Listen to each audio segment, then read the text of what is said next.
Hi friends, Rebecca here, the Dragon Librarian from Farmington Community Library, and Kala and I are here today to talk to you about some really awesome books that I think you might enjoy. So books can be a lot of different things, right?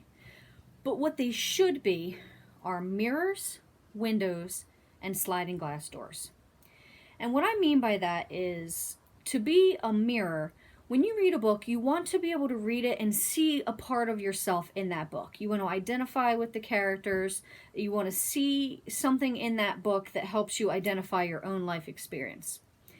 But it should also be a window so that when you read it, you're not only experiencing things that you can understand, but you're experiencing somebody else's life experiences, which helps build empathy. But most importantly, books should be sliding glass doors. And what that means is you should be able to read a book and step into that book, step through the door, as it were, and really completely immerse yourself into somebody else's experiences. So because of this, I really wanted to focus on diversity. So the next 2 weeks, I'm going to actually be talking about really diverse books, books that are written by authors of color. So this first one is called Jackpot, and this is by Nick Stone. Nick Stone is actually the author that wrote the book Dear Martin, which is another young adult title, and Clean Getaway, which is a children's book. Jackpot is about a young woman named Rico who has, at this grocery store where she works, there has been $100 million lottery ticket that has gone completely unclaimed. So she decides to track down the winner of this ticket because if she does, maybe it will turn her own luck around. And maybe, just maybe, she might get a cut of that big winning. This book is really interesting because it has to do with a lot of issues dealing with money and class, but it's also about dreaming big and it's about taking control of your own life. It's really awesome and the writing is fantastic. I love Nick Stone. This author, she's just great. And again, that's called Jackpot. The next book is called On the Come Up. On the Come Up, and that is by Angie Thomas.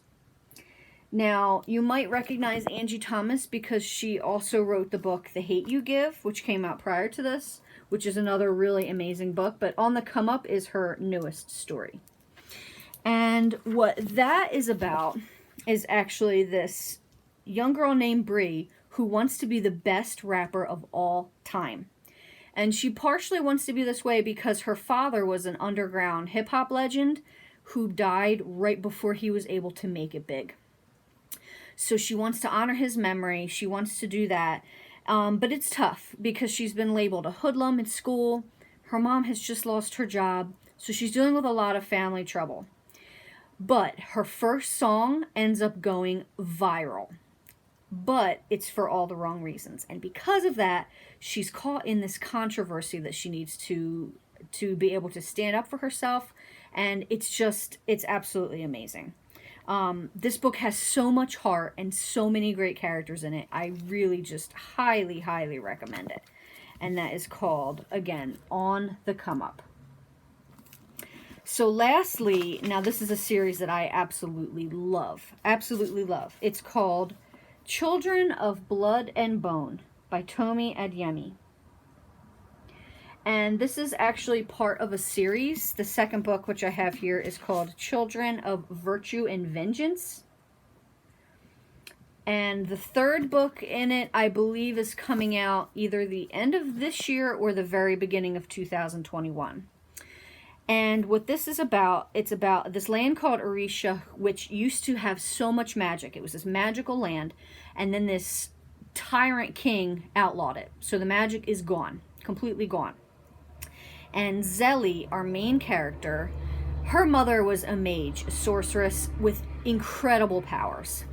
And so she knows the importance of magic, and she goes on this quest to bring magic back and also to just get this corrupt government thrown out of place. This king who is just absolutely awful.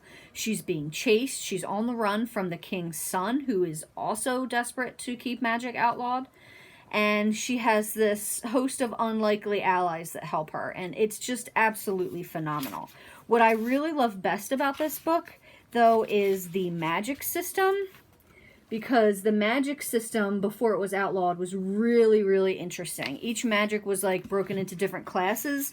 So for example, the Tiders controlled water, the Burners controlled fire, and Zelly's mother was a Reaper who controlled souls. It's just absolutely awesome. It's a really epic adventure. You get very lost in the story when you're reading it, which is such an amazing feeling. And again, that's called Children of Blood and Bone. Well, that's what I have for you guys today. I hope that these sounded interesting and exciting to you. If you want to check them out, please feel free to put them on hold at the Farmington Community Library. We do have all of these books, and you will be able to pick them up at our curbside service. Thanks so much, my friends, and have a great and wonderful week.